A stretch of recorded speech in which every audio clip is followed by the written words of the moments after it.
সততা, একনিষ্ঠতা আর একাগ্রতা থাকলে স্বপ্ন পূরণের পথে যত বাধাই আসুক না কেন সব পায়ে ঠেলে কাঙ্ক্ষিত লক্ষ্যার্জন কঠিন কিছু নয়। যার প্রমাণ আজ থেকে 50 বছর আগে বাঙালি একবার রেখেছে পরাধীনতার শৃঙ্খল মুক্তির মাধ্যমে বিজয় ছিনিয়ে এনে। আজ নতুন এক বিজয়, নতুন এক মুক্তির আনন্দে ভাসতে যাচ্ছি আমরা। দর্শক, বলছি স্বপ্ন সেতু পদ্মার কথা। স্বপ্ন সেতু পদ্মা বাংলাদেশকে এক নতুন সুতোয় বেঁধেছে। সারা দেশের মানুষ ভাসছে নতুন আনন্দে, নতুন স্বপ্নে, নতুন নতুন গল্প তৈরি হয়েছে প্রতিটি মানুষের মনে। তবে এই স্বপ্ন সেতু পদ্মা দেশের যে 21টি জেলাকে রাজধানীর সঙ্গে যুক্ত করেছে, আমরা সেই 21 জেলায় ঘুরেছি গত প্রায় 1 মাস ধরে। আমরা তুলে ধরার চেষ্টা করেছি গণমানুষের স্বপ্ন, সম্ভাবনা, প্রত্যাশা ও প্রাপ্তির গল্প। আমরা ছিলাম স্বপ্নযাত্রার পথে। সেই স্বপ্নযাত্রা আজ পদ্মার জল তরঙ্গে এসে মিশেছে স্বপ্ন জয়ের মাধ্যমে। আর অল্প কিছুক্ষণ পরে সেই মাহেন্দ্রক্ষণ, এই মাহেন্দ্রক্ষণে আমার সঙ্গে যুক্ত আছেন সহকর্মী আফজাল হোসেন। আফজাল, শুভ সকাল। শুভ সকাল বাপ্পি। আজকের সকালটা অন্য দিনের চেয়ে একেবারে আলাদা। আজকে যে শনিবার শুধুমাত্র যে আপনি 21 জেলার স্বপ্নযাত্রার কথা বললেন, আপনার অভিজ্ঞতার কথা বললেন, শুধুমাত্র বাংলাদেশের কোটি মানুষ কিন্তু আজকের এই দিনটির দিকে কিন্তু তাকিয়ে আছে এবং তারা অপেক্ষা করছেন যে আজকে 10:12 মাননীয় প্রধানমন্ত্রী 11:12 মাননীয় প্রধানমন্ত্রী পদ্মা সেতুর দ্বার খুলবেন, ফলক উন্মোচন করবেন, মোনাজাত হবে। এরপরে সুধী সমাবেশ রয়েছে, ওই পারে জাজিরা প্রান্তে সমাবেশ রয়েছে, আওয়ামী লীগের বিশাল সমাবেশ যেখানে 10 লাখ মানুষের আগমন রয়েছে।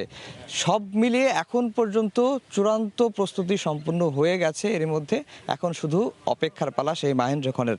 আর বাপ্পি, আপনি যেটি বলছিলেন যে 21 জেলায় আপনি ঘুরেছেন, বিভিন্ন পেশার মানুষের সাথে কথা বলছেন, কৃষক থেকে শুরু করে, ব্যবসায়ী থেকে শুরু করে, চাকরিজীবী থেকে শুরু করে এবং চিকিৎসা ক্ষেত্র থেকে শুরু করে সকল ক্ষেত্রে মানুষের সঙ্গে আপনি কথা বলেছেন। আসলে তাদের ভাবনাটা কি, তাদের স্বপ্নটা কি এই সেতুকে ঘিরে, আপনি কি জানতে পেরেছেন? আফজাল, আমি তো সেই গত 4 জুন ঐতিহাসিক মেহেরপুর থেকে যাত্রা শুরু করেছি, শেষ করেছি আমরা গতকাল শরীয়তপুরের মাধ্যমে। শরীয়তপুর ছিল আমাদের 21তম জেলা। আমি যদি ঠিক শরীয়তপুরের গল্প বলি বা মাদারীপুরের গল্প বলি, মাদারীপুরের একটি জুট মিলে আমি গিয়েছিলাম। সেখানকার এক নারী শ্রমিক, তিনি বলেছিলেন তার স্বামী স্ট্রোকের রোগী। তিনি যখন এই পদ্মার পাড়ে ফেরির জন্য অপেক্ষা করতেন, ঠিক তিনি যে কতটা কষ্ট পেতেন তিনি কিন্তু আমাদেরকে সেটি প্রকাশ করেছেন। তিনি আনন্দে আত্মহারা। তিনি বলেছেন, পদ্মার জন্য যদি আমার শরীরে রক্ত লাগে আমি রক্ত দেব। তখন আমরা বলেছি আসলে সেই মাহেন্দ্রক্ষণ আর কাছেই, আমরা পদ্মা সেতু করে ফেলেছি, পদ্মা সেতুর উদ্বোধন হতে যাচ্ছে।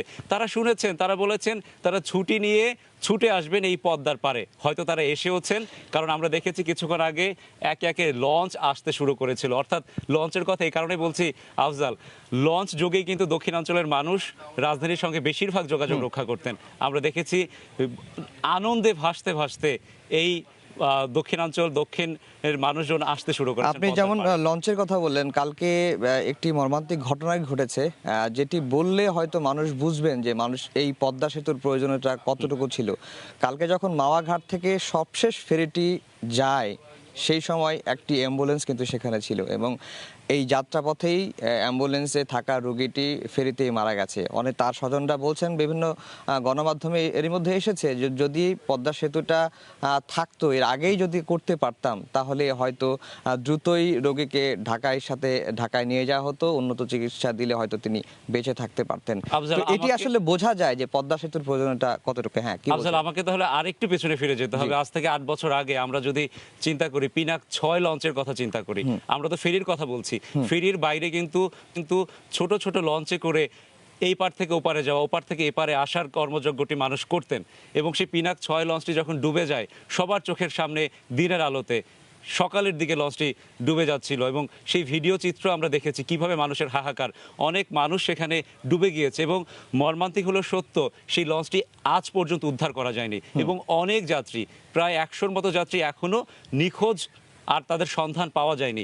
সেই যে স্বজনরা, সেই স্বজনদের মনের আজকের আকুতি, তারা কি ভাবছেন তাদের ভেতরের চিন্তাটা কি আপনি যদি একবার উপলব্ধি করার চেষ্টা করেন, তাহলে কিন্তু পদ্মা সেতু কতটা আশীর্বাদ হয়ে ধরা দিচ্ছে সেটি কিন্তু স্পষ্ট, সেটি কিন্তু নতুন করে ব্যাখ্যা করার সেটি স্পষ্ট হবে। এবং শুধুমাত্র যে যোগাযোগ ব্যবস্থা, চিকিৎসা, শিল্প প্রতিষ্ঠান, কর্মক্ষেত্রেই হবে না, কিন্তু বাপ্পি আপনাকে একটু বলে রাখি যে এই যে স্বপ্ন পূরণ বা এই যে স্বপ্ন জয়, এই স্বপ্ন জয়ের পথটা কিন্তু খুব একটা সহজ ছিল না। আমরা স্বপ্ন জয়ের ভিতটা তৈরি করেছিলাম আজ থেকে 2 যুগ আগে, নানা বাধা, নানা ষড়যন্ত্র পেরিয়ে এই পদ্মার বুকে, খরস্রোতা পদ্মার বুকে সক্ষমতার প্রতীক হয়ে দাঁড়িয়ে আছে এই স্বপ্নের পদ্মা সেতু। সেই স্বপ্ন পূরণের গল্প শোনাচ্ছেন আমাদের সহকর্মী ফারুক ভূঁইয়া রবিন। তার রিপোর্টে আমরা এখন দেখব।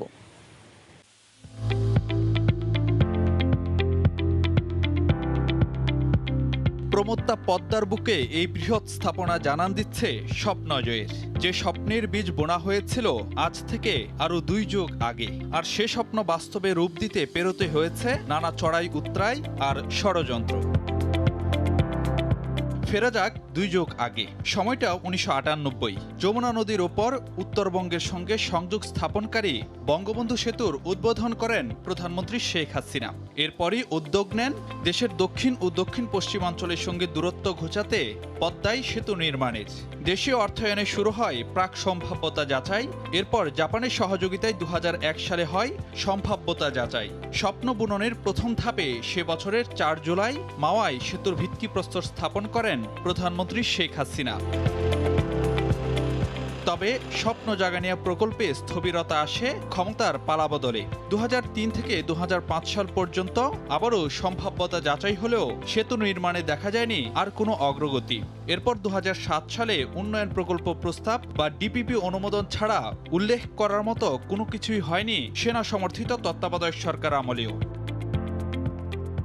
2009 সালে শেখ হাসিনার নেতৃত্বে আবারও আওয়ামী লীগ সরকার গঠনের পর গতি আসে স্বপ্নের প্রকল্প বাস্তবে রূপ দেওয়ার তৎপরতায়। 6 মাসের মাথায় অনুমোদন পায় সেতুর নকশা।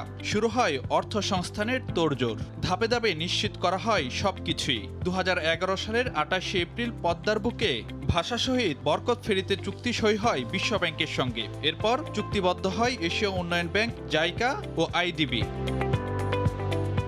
কিন্তু মাস কয়েকের মাথায় অচেনা এক ঝড়ে যেন এলোমেলো সবকিছু। কথিত দুর্নীতির অভিযোগে 2012 সালের 30 জুন ঋণ চুক্তি বাতিল করে দেয় বিশ্বব্যাংক। পরবর্তীতে বিশ্বব্যাংকের সমঝোতার আভাসের পরিপ্রেক্ষিতে শর্ত মেনে সচিবকে গ্রেফতার, মন্ত্রীর পদত্যাগ, উপদেষ্টাকে ছুটিতে পাঠানো হলেও কাজের কাজ আর কিছুই হয়নি। বিশ্বব্যাংক যখন এই পরামর্শ নিয়োগের বিষয় হলো, একটা কোম্পানির জন্য তারা বারবার চাপ দিচ্ছিল বাংলাদেশ সরকারকে এবং মন্ত্রীকে যে ওই কোম্পানিকে যেন পরামর্শ নিয়োগ দেওয়া হয়। এখন যদি আমি প্রশ্ন করি যে বিশ্বব্যাংক তাহলে কত % টাকা খেয়ে ওই কোম্পানির জন্য তদবির করেছে? অবশেষে 2013 সালের জানুয়ারিতে বিশ্বব্যাংকে চিঠি পাঠিয়ে ঋণ না নেয়ার কথা জানায় সরকার। শুরু হয় নিজস্ব অর্থায়নে সেতু নির্মাণের পালা। আমরা নিজেরা নিজেদের অর্থে এই সেতু নির্মাণ করব এবং আমরা যে পারি সেটাও আমরা বিশ্বকে দেখিয়ে দিতে চাই যে আমরা কারো কাছে ভিক্ষা চাইতে চাই না, হাত ফেলে চলতে চাই না, নিজের পায়ে মাথা উঁচু করে চলবো এবং আমরা আমাদের অবকাঠামো নিজেরাই গড়ে তুলব। 2013-14 অর্থ বছরে প্রথমবারের মতো বাজেটে বিশেষ বরাদ্দ দেওয়া হয় 6,852 কোটি টাকা। 2014 সালের 17 জুন চুক্তি সই হয় ঠিকাদার প্রতিষ্ঠান চায়না মেজর ব্রিজ কোম্পানির সঙ্গে। সেতুর নির্মাণ কাজ শুরু হয় 2014 সালের 26শে নভেম্বর। 2015 সালের 12 ডিসেম্বর সেতুর মূল অবকাঠামো নির্মাণ কাজের আনুষ্ঠানিক উদ্বোধন করেন প্রধানমন্ত্রী শেখ হাসিনা। 2017 সালের 30শে সেপ্টেম্বর বসে প্রথম স্প্যান। নদীর বুকে দৃশ্যমান হয় সেতু। তবে খরস্রোতা নদীতে সেতু নির্মাণ করতে গিয়ে হোঁচট খেতে হয় বারবার। নকশা জটিলতা ও বৈরী আবহাওয়ায় প্রায় সময়ই ব্যাহত হয় নির্মাণ কাজ। অদ্ভুত চরিত্রের পদ্মায় বর্ষা কিংবা শীত সবসময়ই থেকেছে কোনো না কোনো বাধা। বর্ষায় তীব্র স্রোত, আবার শীতে নদীতে অতিরিক্ত পলি জমা। স্বপ্ন জয়ে পাড়ি দিতে হয়েছে এমন বন্ধুর পথ। সবচেয়ে ভুগিয়েছে 22টি পিলারের নিচে মাটির গঠনগত দুর্বলতা। অবশেষে নকশা পরিবর্তন করে কাটানো হয় সে জটিলতা। আবার নাব্য সংকট, বৈরী আবহাওয়ার কারণে অনেক সময় কনস্ট্রাকশন ইয়ার্ড থেকে সেতুর কাছে নেওয়া যায়নি স্প্যানও। তবে সব প্রতিবন্ধকতা জয় করে 2020 সালের 10 ডিসেম্বর আসে সেই মাহেন্দ্রক্ষণ, যখন সবশেষ 41তম স্প্যান বসানোর মধ্য দিয়ে সেতু বন্ধন হয় নদীর দুই পারে। এরপর চলতে থাকে সড়ক স্ল্যাব বসানো সহ যান চলাচল উপযোগী করতে প্রকল্পের বাদবাকি কাজ। আর উদ্বোধনের 3 দিন আগে গত 22 জুন সেতুর দায়িত্ব আনুষ্ঠানিকভাবে প্রকল্প কর্তৃপক্ষকে বুঝিয়ে দেয় ঠিকাদার প্রতিষ্ঠান। দেশের সবচেয়ে বড় যোগাযোগ অবকাঠামো এখন কথা বলছে গৌরব, সক্ষমতা আর আত্মবিশ্বাসের প্রতিফলন হয়ে আছে শেখ হাসিনার রাজনৈতিক বিজয় আর দূরদর্শী ভাবনার। ফারুক ভিয়া, রবিন, সময় সংবাদ, ঢাকা।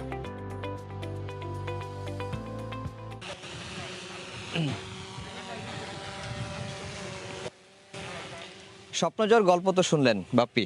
হ্যাঁ, শুনলাম আফজাল, এবং আরও গল্প আছে। গল্পর তো শেষ নেই। আজ সেই গল্প শুরু হবে, কখন শেষ হবে আমরাও জানি না, এবং সাধারণ মানুষ অপেক্ষা করছেন নতুন নতুন গল্প শোনার জন্য। সেই গল্পে আবারও ফিরবো, তবে তার আগে একটু যেতে চাই সহকর্মী দেবাশিসের কাছে। দেবাশিস আছেন সুধী সমাবেশ অংশে, অর্থাৎ মাওয়া প্রান্তে, যেখানে এসে প্রধানমন্ত্রী ফলক উন্মোচন করবেন এবং সুধী সমাবেশে অংশ নেবেন। দেবাশিস, সেখানকার কি অবস্থা?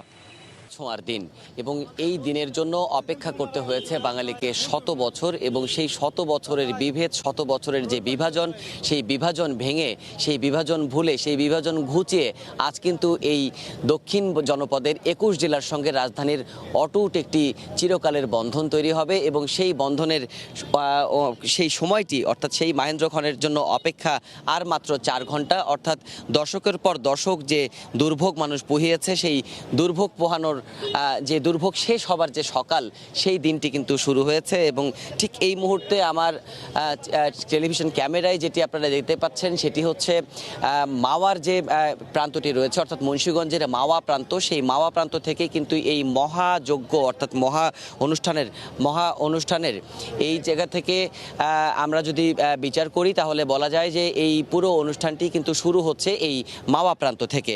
অর্থাৎ মাওয়া প্রান্তের যে সুধী সমাবেশ, সেই সুধী সমাবেশে প্রধানমন্ত্রী শেখ হাসিনা উপস্থিত হবেন, এবং উপস্থিত হবার পরেই কিন্তু উৎসব এবং উদ্বোধনী যে আয়োজন, মহা আয়োজন, সেই মহা আয়োজনের সূচনা ঘটবে। এবং আপনাদেরকে যদি একটু সূচি অনুযায়ী আলোচনা করি, তাহলে বলা যায় যে সকাল 10টায় প্রধানমন্ত্রী শেখ হাসিনা এখানে উপস্থিত হবেন, এবং তারপর পরই কিন্তু তিনি সুধী সমাবেশে আসবেন, উপস্থিত হবেন। সেই সুধী সমাবেশে মোটামুটিভাবে বলা যায় যে এখন পর্যন্ত আমরা জানতে পেরেছি প্রায় 5000-এর মতো অতিথি, এখানে আমন্ত্রিত অতিথি থাকবেন, যারা বিভিন্ন দেশের কূটনীতিক থাকবেন রাজনৈতিক ব্যক্তিবর্গ, দেশবরেণ্য সাংবাদিক, দেশবরেণ্য সুশীল নেতৃবৃন্দ এবং বুদ্ধিজীবীরাও কিন্তু সেই অনুষ্ঠানে আমন্ত্রণ পেয়েছেন, আমরা সেটি জানি। এবং এর পরপরই কিন্তু এখানে শুরু হয়ে যাবে উদ্বোধনের মূল আনুষ্ঠানিকতা। অর্থাৎ এই সুধী সমাবেশের যে মঞ্চটি করা হয়েছে, সেই মঞ্চ থেকে নেমেই প্রধানমন্ত্রী শেখ হাসিনা এখানে যে মুরাল করা হয়েছে, অর্থাৎ উদ্বোধনী ফলক, সেই উদ্বোধনী ফলকের দিকে এগিয়ে যাবেন। তার আগে প্রধানমন্ত্রী শেখ হাসিনা নিজ হাতে টোল পরিশোধ করবেন এই স্বপ্নের পদ্মা সেতুর, এবং টোল পরিশোধ করার পরপরই কিন্তু তিনি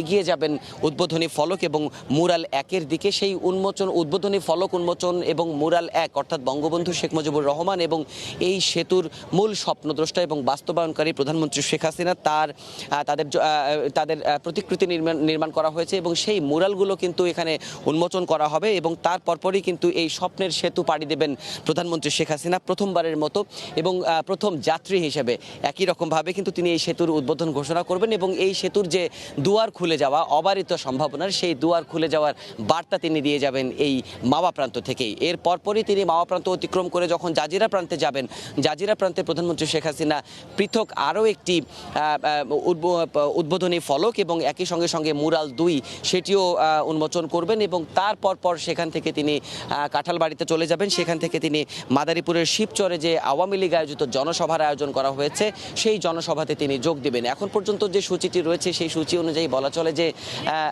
পুরো আয়োজনটি কিন্তু আসলে খুবই টাইট একটি শিডিউলের মধ্যে হবে, অর্থাৎ এখানে সময়ের ব্যত্যয় ঘটার সম্ভাবনা আসলে খুবই কম। এবং একই সঙ্গে আপনারা দেখতে পাচ্ছেন যে এই পুরো আয়োজনটিকে, এই বাংলাদেশের যে ঐতিহাসিক অনুষ্ঠান, এই অনুষ্ঠানটিকে নিশ্চিদ্র নিরাপত্তা দেবার জন্য কিন্তু যে আয়োজন, সেই আয়োজন কিন্তু আমরা প্রায় বলা চলে যে শেষ রাত থেকেই দেখছি। এই মাওয়া প্রান্ত, জাজিরা প্রান্ত, সবগুলো প্রান্তেই কিন্তু আইনশৃঙ্খলা রক্ষা বাহিনীরা সর্বদা তৎপর রয়েছেন এবং একই সঙ্গে সঙ্গে আপনাদেরকে জানিয়ে রাখি যে এই পুরো আয়োজনটি যাতে নির্বিঘ্ন করা যায়, যাতে যে কোনো ধরনের অপ্রীতিকর পরিস্থিতি এড়ানো যায়, তার জন্য কিন্তু প্রত্যেকটি আইনশৃঙ্খলা বাহিনীর বিপুল পরিমাণ সদস্য এই প্রত্যেকটি পয়েন্টে উপস্থিত রয়েছেন। একই সঙ্গে সঙ্গে আপনাদেরকে জানাই যে প্রধানমন্ত্রীর বিশেষ নিরাপত্তায় যারা নিয়োজিত থাকেন, বিশেষ নিরাপত্তা বাহিনী বা স্পেশাল সিকিউরিটি ফোর্স, আমরা তাদেরকেও দেখেছি তারা এরই মধ্যে এই অনুষ্ঠান স্থলে অবস্থান নিয়েছেন এবং তারা তাদের খুঁটিনাটি যে কাজগুলো রয়েছে সেগুলো তারা ঝালিয়ে নিচ্ছেন। দর্শক আপনাদেরকে জানাই যে এই পুরো আয়োজনটি সম্পন্ন করার যে আনুষ্ঠানিকতা, সেই আনুষ্ঠানিকতা কিন্তু বড় জোর এখানকার যে আনুষ্ঠানিকতা অর্থাৎ মাওয়া প্রান্তের যে আনুষ্ঠানিকতা সেটি কিন্তু প্রায় চলবে 1.5 ঘন্টা, অর্থাৎ সকাল 10টায়, ঠিক 10টায় যখন সেই ঘড়ির কাঁটা 10টায় পৌঁছাবে ঠিক তখনই কিন্তু প্রধানমন্ত্রী শেখ হাসিনা হেলিকপ্টারে করে ঢাকার গণভবন থেকে এখানে এই মাওয়ার যে অনুষ্ঠান স্থল সেই অনুষ্ঠান স্থলে অবতরণ করবেন এবং তাকে মঞ্চে নিয়ে যাওয়া হবে এবং এর পরপরই কিন্তু মূল আনুষ্ঠানিকতা শুরু হবে। উদ্বোধনী যে আয়োজন, সেই উদ্বোধনী আয়োজন এখানে সভাপতিত্ব করবেন সড়ক পরিবহন ও সেতু মন্ত্রী ওবায়দুল কাদের এবং তার সভাপতিত্বেই কিন্তু এখানে প্রধানমন্ত্রী শেখ হাসিনা সহ অন্যান্য যে অতিথিরা থাকবেন তারা সেই অনুষ্ঠানে উপস্থিত থাকবেন এবং একই সঙ্গে সঙ্গে আশা করা যাচ্ছে যে যারা উন্নয়ন সহযোগী, বিশেষ করে বিভিন্ন রাষ্ট্রের পক্ষ থেকে বিভিন্ন রাষ্ট্রের যারা বাংলাদেশে নিযুক্ত কূটনীতিক রয়েছেন তারাও এখানে এসে উপস্থিত হবেন। সব মিলিয়ে কিন্তু আসলে সাজ রব তো অবশ্যই রয়েছে এবং সেই সাজ রবের একেবারেই বলা চলে যে শেষ প্রান্তে, অর্থাৎ সেই প্রস্তুতির একেবারেই শেষ প্রান্তে রয়েছে সবগুলো পক্ষ এবং বিপুল পরিমাণ গণমাধ্যম কর্মীও কিন্তু শৃঙ্খলা মেনে তাদেরকে এখানে কাভারেজ, অর্থাৎ তারা যে সরাসরি সম্প্রচার সহ সম্প্রচারের যে সুবিধা সেগুলো করে দেওয়া হবে এবং আপনাদেরকে আগেই জানিয়েছি যে এখানে নিরাপত্তার দিকে বিন্দুমাত্র কোনো ছাড় দেওয়া হচ্ছে না। এখানে প্রত্যেকটি লোককেই কিন্তু নির্দিষ্ট ধরনের সিকিউরিটি পার করেই, নির্দিষ্ট ধরনের নিরাপত্তা বলয় এখানে পার করে আসতে হচ্ছে। আপনারা দেখতে পাচ্ছেন টেলিভিশন চিত্রে, আপনারা দেখতে পাচ্ছেন যে এখন যে পিজিআর অর্থাৎ আপনার প্রেসিডেন্ট গার্ড রেজিমেন্ট তাদের যে সদস্যরা তারা ডগ স্কোয়াড সহ তারা এখানে সুইপিং করবেন, অর্থাৎ পুরো ভেন্যুটিকেই তারা নিশ্চিদ্র নিরাপত্তায় নিয়ে আসার জন্য তাদের যে পরিকল্পনা, তাদের যে নিরাপত্তা ছক সেটি অনুযায়ী কিন্তু তারা কাজ করছেন। আমরা তেমনটি দেখছি। এরপরে আমরা জানি যে আরও 2টি সুইপিং হবে, সেই সুইপিংগুলোর পরেই কিন্তু এখানে যারা অতিথি আসবেন তাদের প্রবেশের জন্য সম্পূর্ণভাবে প্রস্তুত হয়ে যাবে এই সুধী সমাবেশ স্থল।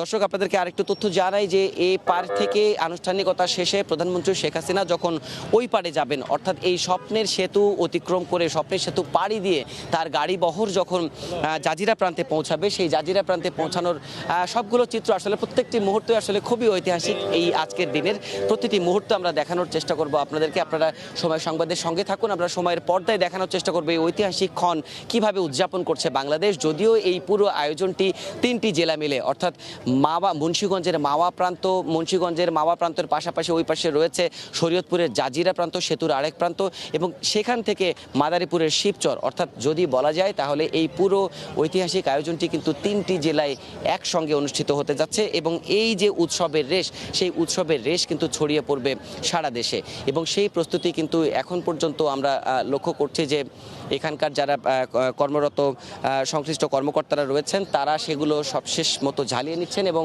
সব মিলিয়ে দেখা যাচ্ছে যে এখানকার যে পরিস্থিতি, সেই পরিস্থিতি অনুযায়ী বলা চলে যে সেই মাহেন্দ্রক্ষণের অপেক্ষা আর অল্প কিছুক্ষণের এবং ঘড়ির কাঁটায় কিন্তু সেই সময়টি যতই আগাচ্ছে ততই কিন্তু এই সুধী সমাবেশ স্থল সরগরম হয়ে উঠছে। আমরা চেষ্টা করব দর্শক এখান থেকে সবগুলো সংবাদ আপনাদেরকে নিখুঁতভাবে জানানোর এবং সবশেষ সংবাদ সবার আগে আমরা জানানোর চেষ্টা করব আপনাদেরকে। সেগুলো সব প্রান্ত থেকেই একই রকমভাবে আমাদের সহকর্মীরা প্রস্তুত রয়েছেন। এখন পর্যন্ত এই ছিল সুধী সমাবেশ স্থল থেকে আমার কাছে সবশেষ প্রস্তুতির খবর।